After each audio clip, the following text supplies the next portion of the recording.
유럽 역사상 가장 어두웠던 시기 중세.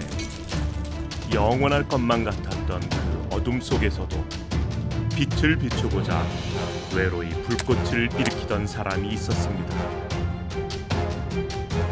존 위클리프. 14세기 성직자들이 독점하던 라틴어 성경을 영어로 번역하고 하나님과 진리를 등지고 세속화되어 가던 중세교회와 교황의 말씀을 들고 정면으로 도전했던 사람.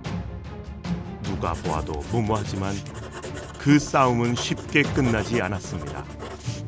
교황은 이미 죽은 위클리프에게 화형을 선고하지만 개혁의 불꽃은 오히려 무덤에서 꺼내어진 그의 시신과 함께 점점 더 타오르기 시작했습니다.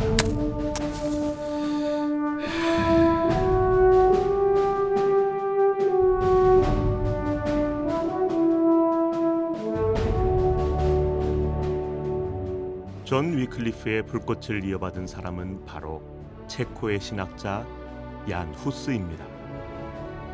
1369년 체코 공화국의 보헤미아 후시네크 지방에서 가난한 농부의 아들로 태어나 안정적인 생활을 위해 성직자의 길을 들어섰던 얀 후스.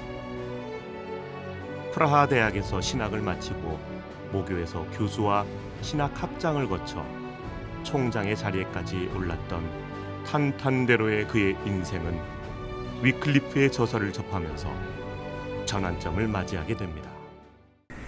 안식구 3일 동안 각 가정에서 일터에서 평안하셨습니까?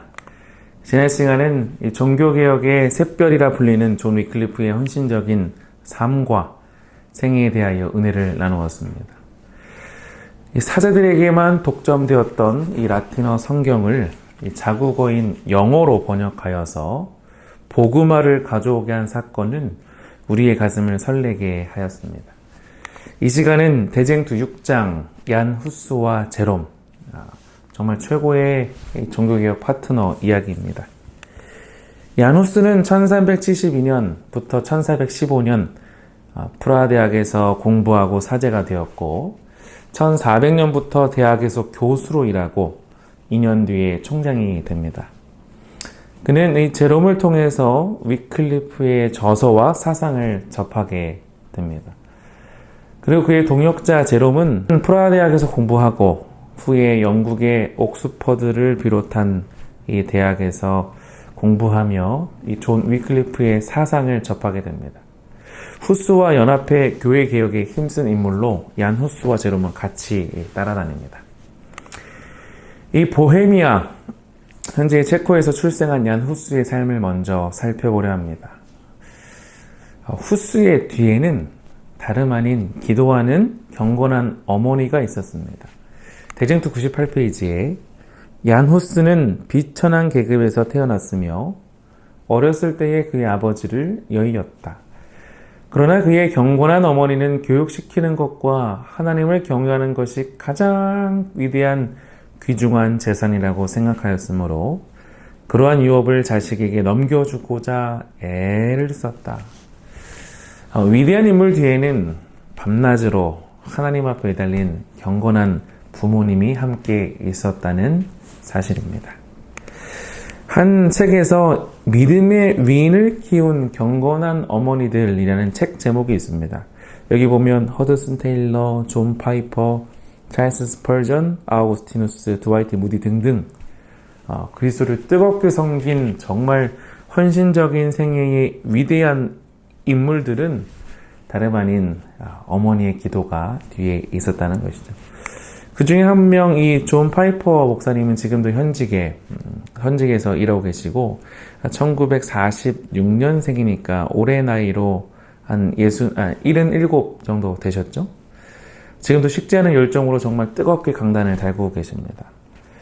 어떻게 보면 이 미네소타주의 이 베델 칼리지에서 신학 교수로 그냥 편하게 생활을 할 수 있었는데 그분의 끌어올린 열정 속에 어렸을 때부터 신실한 가정과 어머니의 기도가 계속 자리 잡고 있었기 때문에 대학에서 일하면 여름방학, 겨울방학 다 보장하고 열심히 책도 읽고 연구할 수 있잖아요. 자유로이. 그런데 이 말씀의 이 뜨거운 이 마그마와 같은 열정이 담긴 하나님의 말씀을 직접 현장으로 가서 체험하고 싶어서 여전히 순회 목사와 설교가로 많은 그리스도인들의 마음을 품게 하고 있는데 그분이 태어나기까지, 그분이 이러한 인물로 성장하기까지 그 뒤에는 어머니의 기도가 있었다는 것입니다. 그래서 얀 후스는 그리스도를 믿는 경건한 가정에서 믿음으로 성장하면서 개혁의 파트너인 제롬을 만납니다. 103페이지. 대중의 인기를 끄는 재간을 가진 제롬은 천재적인 두뇌를 가졌고 말을 잘하고 학식이 뛰어났다. 그러나 참된 인격을 형성하는 자질을 구비하는 점에 있어서는 후스가 한층 더 탁월하였다. 그의 냉정한 판단력이 제롬의 충동적인 전신을 제어해주는 역할을 하였다. 그러니까 바울과 바나바, 바울과 실라 여러 이 하나님의 동역자에서 콤비를 보게 되는데 제롬은 참 두뇌가 비상했다면 바울 같은 스타일이고 비상하고 참된 인격, 고매한 품성을 갖고 있었던 후스는 아마 바나바의 역할이었지 않았을까요? 그 이후에 두 사람은 강한 연합을 통해서 교회의 개혁을 강행합니다. 얀 후스가 강력하게 주장하였던 것이 교회의 재산권을 박탈해서 청빈한 교회를 만들어야 한다는 것이었습니다. 그리고 또한 자국어인 체코어로 찬송가를 보급하여서 곡조가 붙은 기도, 찬송가를 열심히 보급하여서 신앙생활의 묘미, 정수를 가져오게 하는 것입니다. 그렇게 열렬히 교회의 배도를 지적하고 항거했던 얀 후스를 교황권은 달갑게 여길 리가 없었던 것이죠. 그 당시 지난 시간도 살펴봤듯이 바벨론 유폐 기간 70년 동안 교황의 권위가 정말 바닥으로 떨어져서 프랑스 남부지역 아비뇽에서 교황청이 옮겨지기까지 수많은 뭐라고 해야 될까, 춘추 전국시대? 군웅할거 시대 같은 시대가 펼쳐져서 교황이 한 명이 아니라 3명까지 이르렀었고 교회의 질서가 바로잡히지 않는 그 시대, 교회의 잘못을 지적하는 종교개혁자의 한마디 한마디는 정말 표적이 될 수밖에 없었죠. 그래서 1411년 교황 요한 23세에 의해서 파문을 당합니다. 그리고 콘스탄스 회의의 결정에 따라 이단으로 정죄되어서 1415년 화형에 처해집니다. 대쟁투 109페이지에선 그의 마지막 삶과 화형주에서 이런 말을 남겼다고 기록합니다. 이보시오, 얀 후스, 당신의 주장을 철회하시오. 그렇다면 내가 무슨 면목으로 하늘을 쳐다볼 수 있겠는가? 무슨 오류를 취소라고 하는가? 나는 아무런 죄를 짓지 않았다고 생각한다. 내가 저술한 것과 전파한 것은 모두 사람을 죄와 멸망에서 구원하기 위한 것이었음을 하나님의 이름으로 증거한다. 이윽고 불을 붙이매 그는 다윗의 아들 예수여 나를 불쌍히 여기소서라는 찬미를 그의 목소리가 영원히 그쳐질 때까지 불렀다. 복음을 수호하기 위해서 살아계신 하나님을 만방에 알리기 위해 기꺼이 순교의 잔을 마신 얀 후스의 삶은 700년이 흘러도 여전히 우리 가슴을 잔잔한 감동을 주게 합니다.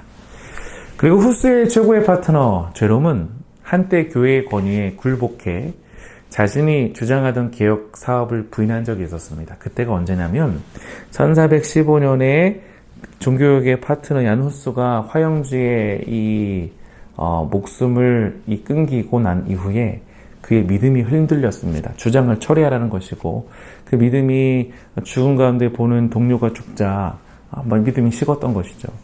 그런데 제롬은 후스의 죽음 앞에서 다시금 진심으로 회개하며 일어섭니다. 그리고 사형제가 똑같이 제롬에게 불을 붙이려고 그런데 이 죽은 장소가 말이죠. 1년 전에 얀 후스가 죽은 그곳에서 1년 후에 제롬이 화영주 앞에 섭니다. 사형 집행자가 불을 붙이려고 제롬이 뒤로 돌아가자 그는 거릴 것 없이 앞으로 나와서 나의 눈 앞에서 불을 붙여라. 내가 두려워했다면 여기에 오지 않았을 것이라고 부르짖습니다. 얀 후스와 제롬의 순교의 모습을 이 대쟁투는 묘사하기를 마치 결혼식에 나가는 모습과 같았다고 합니다. 110페이지입니다. 두 사람은 다 같이 최후의 순간까지 변함없이 확고한 마음을 가지고 있었다. 그들은 화형을 받기 위하여 나아가기를 마치 혼인잔치에 나아가는 것과 같이 하였다. 그들은 아무런 고통의 부르짖음도 바라지 않았다. 불길이 일어날 때에 그들은 찬미를 부르기 시작하였는데 그 불길의 기세도 그들이 부르는 노래를 그치게 할 수 없는 듯 하였다. 하나님 안에서 믿음의 동역자된 우리 수원중앙 성도님 여러분, 이 세상 마지막 날에 우리에게 새 천사의 기별을 전하라고 위탁해 주셨습니다. 1844년 10월 20일 이후로 언제든 하나님께서 강림하실 수 있는 이 중대하고 절박한 시기에 히브리력으로 지금 나팔절에 불어주고 7월 10일, 7월 9일 전날 그리고 7월 10일 유대력 대속죄일이 시작되어서 자신의 죄를 도모하는 은혜 시기가 있는 그 날에 우리의 믿음을 점검할 때입니다. 눈앞에 보인 현실에 안주하여서 영원한 것을 놓치지 않는 저와 여러분이 되시길 간절히 기도합니다. 이 십자가의 전달자라는 찬양을 듣고 기도하는 시간을 갖겠습니다.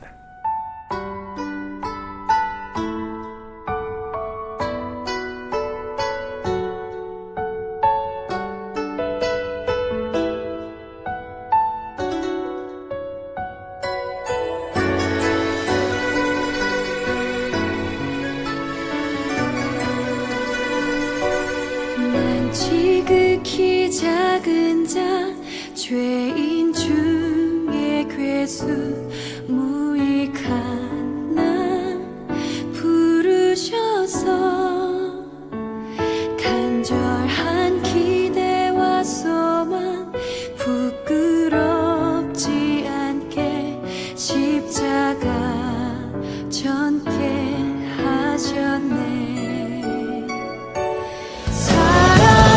주를 위해 죽어도 주를 위해 살아 죽으나 난 주의 것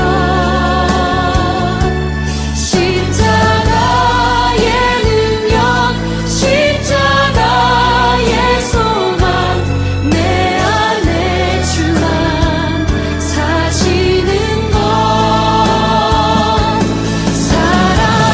주를 위해 죽어도 주를 위해 살아 죽으라 난 주의 것